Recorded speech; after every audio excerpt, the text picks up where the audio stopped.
Hey, it's me, boyfriend slash girlfriend slash stay friend, favorite content creator. And you guys know a lot of my content, especially recently, has been revolving around the grifters, right? And it's kind of how a lot of you guys found me. And I just want to say, first off, thank you for watching me. Thank you for supporting the channel. Always appreciated. But I also want to say I'm right a lot of the time. Like, weird thing to announce, right? Like, oh, look at this guy thinks he's right. But when it comes to this grifter shit, yes, I am. If you've watched any of my videos that are on the playlist with grifters and their influences, you might have noticed a theme. That theme is that these people have no morals. These people have no real convictions. They are just doing this to peddle outrage and to grab onto any shred of relevance. I say this because on my community posts, if you haven't been keeping up with those, you should, they're bangers. I talked about two specific examples that I feel like highlight a lot of the shit I've always been talking about. So first, you have everyone's favorite game developer, Debbie Chan, aka Grummz. And like clockwork, I could sense it. I could sense that he was going to talk about the new Oblivion remake. Why? The same reason they always complain about. The body types. Body types 1 or 2 or type A or type B. They complain about the fact that, wait a minute, why doesn't it say male or female? Which, if we're being real for a second, let's live in a world where that's a valid complaint. Are you telling me you're too stupid to understand that type 1 would be the male body type and then type 2 would be the female body type, or, you know, however order they choose to put that in? Like, do you need it to say male? Like, can you only identify something if it says what it is? If you look at the moon and there's no like label on it, are you afraid of a giant space rock? Like, is that the world you live in? You cannot just tell certain things. You need it labeled. Because if that's the case, I don't think you're cut out for this world. Completely on, right? Do I need to put, hold on. If you're watching this video, give me a second. Let me make things more clear.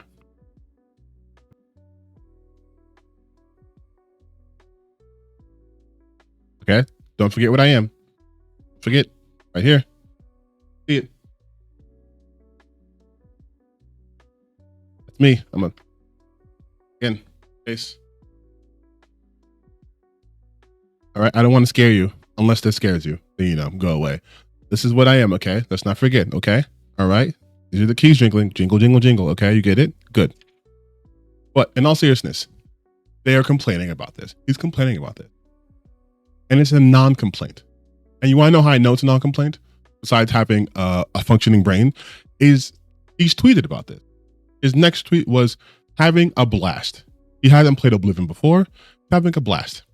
So they take this position as if there are these like authority figures on these games, that they have a storied history with them. But you can always tell that they don't. So they don't even have to admit it. It helps when they do like this, but they don't have history with the games they're talking about. And yet they will present as if they are one of these aggrieved fans who cannot stand the fact that they're making changes to their precious game that they played 30 years ago. A grift. It's something that they do to maintain a level of relevancy. Grummz only does this. That's all he does. He sure as fuck doesn't work on his game. He's pretty much begging Elon Musk for money to make his AI studio so he can finally finish his game that he's never actually intended on making. But this is what they do. They make up the most flimsiest reasons to start up a controversy about the game. It's non-binary. And like I've always said before, they cannibalize their audiences, because then you have dumbasses like Yorch Torch doing the same thing. This game is non-binary because of the sliders. You have all these grifters talking about, oh, the sliders, and then you have their dumbass audiences always going on posts talking about games like this and be like, can you change the sliders? Why did you guys go woke? Why'd you do this? Why'd you do that? Meanwhile, the person who initiated this controversy is literally telling you he's playing the game and enjoying it, which should let you know that something as insignificant as changing from male to female to type 1 to type 2 isn't going to hamper the overall gameplay experience. And I know there's people who have different gender expressions who find this important. I'm not saying you can't find that important. Let's be real. That does not make or break your game. It simply does not. And that proves it. It's the same shit they always do, right? It's the same thing when you saw with the Lords of the Fallen that released their 2.0. And there's like more people playing this game now, sure. But they're playing this game more because most likely it's on sale and you can have a friend pass, so you can buy it and then have a friend play it. And yeah, there's been quality of life improvements, of course. They've done other things, but the focus is we made our female characters more attractive and we went back to using male or female to determine sex. And they will act as if that is the sole reason why the game's doing well. If that was the case, that's what people wanted. That's all they wanted. That's all they ever wanted. It would be profitable. And it's not. It has, after 2 years, it still is not broken even. And I think it's insane to think that it took them 2 years to be like, oh, the secret sauce was making it male and female. The creators obviously pandering to a specific type of audience. We'll see how this ultimately pans out for that game. But there's almost never been a game that's made or broken on one thing. And that thing especially is not the character creator allowing you to be type 1 or type 2. Because most people have brains and can see that, hey, that shit don't really matter. Another grifter, John De La Rose, wife beater, big time grifter. He's doing something I love. It is just mask off. Just being mask off. He is dubbing this Gamergate 3 while we're still in the midst of the fledgling Gamergate 2. This is an admittance of that shit didn't work. Gamergate 2 was ineffective. It didn't accomplish literally anything. Of course it didn't. Their big game they were going after was Assassin's Creed Shadows. Took the biggest shot. It did shit. And now they're flailing at everything, talking about sliders, calling games woke because, they have too many letters or some bullshit, anything they can imagine. Trying to just throw out contracts for any game because their biggest target was Assassin's Creed DEI. It had a black guy samurai in there. You had a woman. You have, same-sex relationships. If you, press those buttons. They tried that shit with Kingdom Come Deliverance 2. That didn't do anything. Assassin's Creed, that didn't do anything. They have nothing else. They're impotent. And if you want to see a video detailing that, Dead Domain released one not too long ago talking about Gamergate 2 and why it failed. Give it a watch. But they have nothing. And they know that. So what they're doing is trying to capitalize on the toxic brand of Gamergate by calling it literally Gamergate 3. And their tenets being, we have to make sure this shit is consistently right-wing. So automatically they're abandoning the fake notion that it's an apolitical movement, has nothing to do with politics, they hate politics. No, they want this to be inherently and strictly a right-wing operation. That's what they want. Again, mask off. It's bigotry. That's all they want. They're going to say that we want to improve game, we want to make, no. All they want is to be bigots and to profit from bigotry. If you look at games right now, and we're not talking about the game industry in terms of like studio shuttering, because that's always bad. We look at the quality of games we're getting right now. It is April. We're getting some game of the year contenders already. Like, look at these Metacritic scores. These are insane. These are insanely good. And a lot of these games are their first games out. These are debut games. Gaming in terms of a product is in a very good space. And it has nothing to do with getting rid of trans people or blue-haired women or, feminists or queer people or black people or anyone who's not white and hetero. It has nothing to do with that. And it has everything to do with select developers being able to create interesting experiences, which is what gamers ultimately want. They want an interesting experience, whether it's a happy one, whether it's a sad one, whether it's a quick one or a long one. We want interesting experience. And they're able to deliver that. A game like Blueprints is like a first-person roguelike puzzle. Insane. You have Expedition 33, which is like almost like a throwback to like the old JRPGs, but it's doing it in a more unique and very aesthetically pleasing way. You have, all these games that are coming out right now, they're doing something interesting, or at least doing it well. People are just responding to that. No one gives a shit about a game slider. They don't. If they did, Elden Ring would have never been a success, right? If that was the make or break, Elden Ring would have been a huge fucking flop. If they gave a shit about the skin color of people and all that stuff, then games like Baldur's Gate 3 would have been a flop, because they allow you the option to have multiple skin color and sometimes non-human companions, and you could have same-sex relationships. There's canonically queer people in that game, and people weren't boycotting it, which ironically is another thing of this new Gamergate 3. It's no, we're going to be consistent with what we call woke, and not just because it's popular or unpopular. Like, they're calling out what's happening right now, trying to make it seem like their version will be better, but it won't be better. It's built off the same bullshit. It's built off the stupid notion that gamers nowadays, all on Twitter, are chronically online and all have the same opinion. That has never been the case. We've been dealing with such insane levels of toxicity online in the gaming space, honestly, for this point, for years. And yet that's never trickled down to the mainstream. You don't see mainstream games going like, you know what?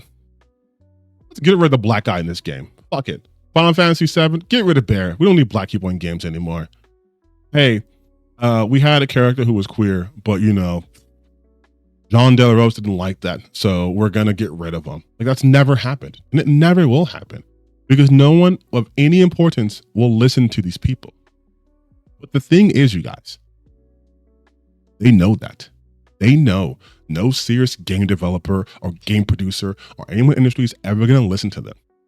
They're banking on that, because that gives them the outsider status, though. We're too extreme for these guys. We're too cool for these guys. That's where you get dumb shit like the Real Game Awards, right?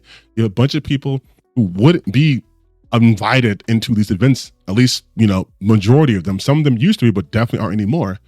And they're trying to make themselves seem like they're the renegades. They're the real gamers. But all they do is bitch about everything. This Gamergate 3 will never find success. But what it will do is take a fracturing audience of, people who follow these right-wing grifters and try to squeeze them for all they're worth. Which is ironic, because most of the shit they complain about is how these companies try to nickel and dime you by making a bunch of remakes and remasters and shittier, inferior products. Yet all they are doing are making shittier and inferior products in the form of these stupid faux ideological revolutions trying to save gaming. They'll never give you a concrete way that's actually going to tangentially change the gaming landscape. It's just, we're going to do more of this. We're going to say less of this. We're going to act like this. We're going to vote with our wallets, as if they have motion like that. Outside of Twitter, no one knows who they are. Outside of a select audience in YouTube, no one knows who they are. But again, that's kind of what they're banking on. They don't want the spotlight on them. Look at what happened to Elon Musk. And this guy was already famous. He got an even brighter spotlight placed on him. And now he wants to quit the government because people are being mean to him. This is supposedly a lifelong gamer. You'd think he'd be used to people talking shit about him, but he's not. He's super fragile. That's how all these guys are. Once you really start looking at them, they panic. Grummz had the fucking Gunnar video out. Suddenly he's backpedaling all his other shit. Every time they're wrong about something, they backpedal. They talk about how Assassin's Creed was going to fail, and then they backpedal. They don't want people looking closely at them. They just want to throw shit out there, get some outrage bucks, and then be left alone. So that's why this shit fails. But ultimately, the purpose of this video is to tell you guys, obviously, I'm right about this, but in all seriousness, this is always going to be the outcome. My question for you, the people who still support these guys, I want you to be honest. I've asked this before, and really no one's answered this, so I'll keep asking so I get actual answers. How has following them, following their advice, made your life better? The people you're following who maybe have like the Indian moms, the Smash JTs, the whatever's in there, right? Their YouTube channels are growing. They're making money off your outrage. But what about you? They say they can't stop winning. Well, according to you guys, you've won, and yet all these woke games are still coming out. Isn't that strange? How they're winning, everything's great, they're on top, But then there's a woke game after woke game after woke game after woke game that comes out, almost as if any game can be woke. And if any game can be woke, then they can consistently grift off of you, consistently get your views, which means getting money. And yet you never see them follow through with anything.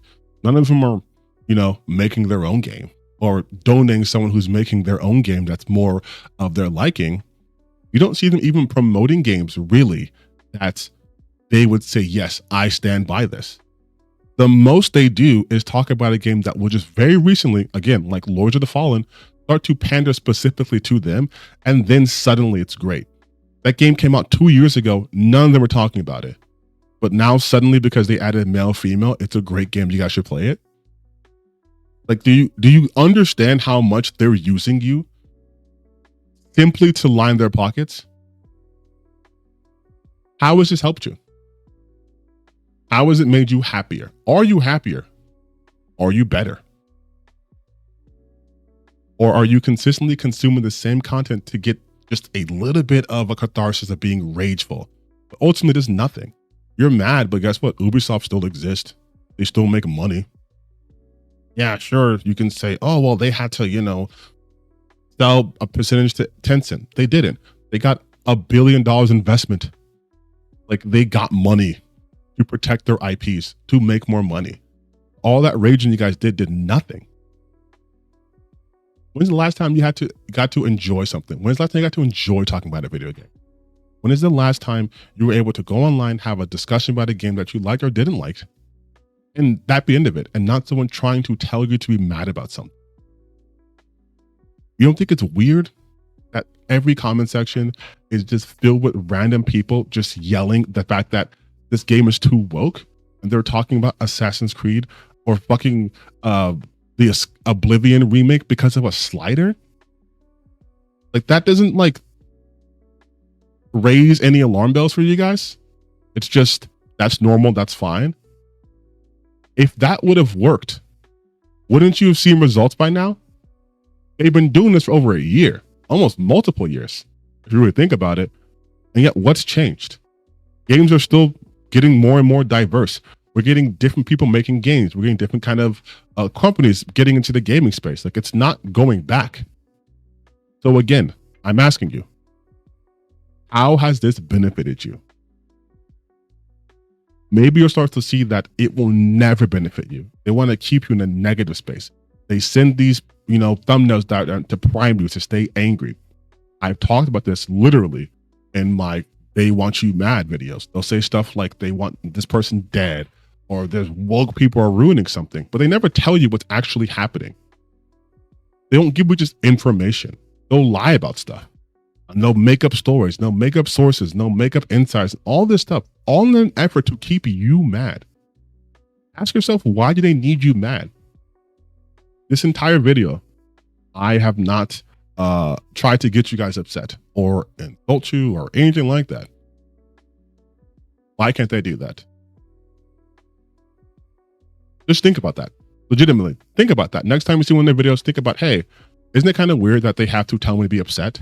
Isn't it kind of weird that they're making a big deal over sliders? They're making a big deal about gameplay difficulty. These are optional sliders. These are optional things you get to choose.